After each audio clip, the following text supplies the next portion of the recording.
Welcome to EZO. We're here to make charging your EV quick, simple, and stress-free. To get started, download the EZO app from the Apple or Google Play Store and set up your account. In the app, you'll find two ways to pay. 1. EZO Wallet. Top it up anytime and use your balance to charge. 2. EZO Charge and Go. Just add your card and pay as you go, based on energy used.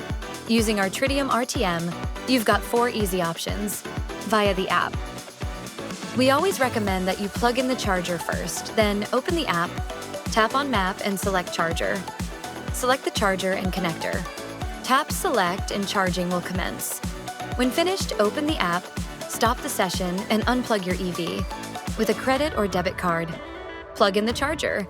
Tap your debit or credit card on the payder. Select Connector on Charger.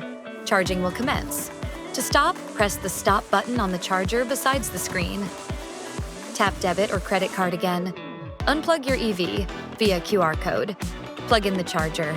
Scan the QR code linked to the connector. Tap Initiate Charging on the web page. Agree to the terms and enter your card details. Charging will start. To stop, reopen the page and tap Stop Charging. Press Stop button on the charger. Unplug your EV with your EZO fob or RFID card. Plug in the charger. Tap your fob or RFID card. Charging starts automatically. To stop, tap again and press the Stop button beside the screen. Unplug your EV. If you need support, please call our 24/7 support line. Thank you for charging with EZO.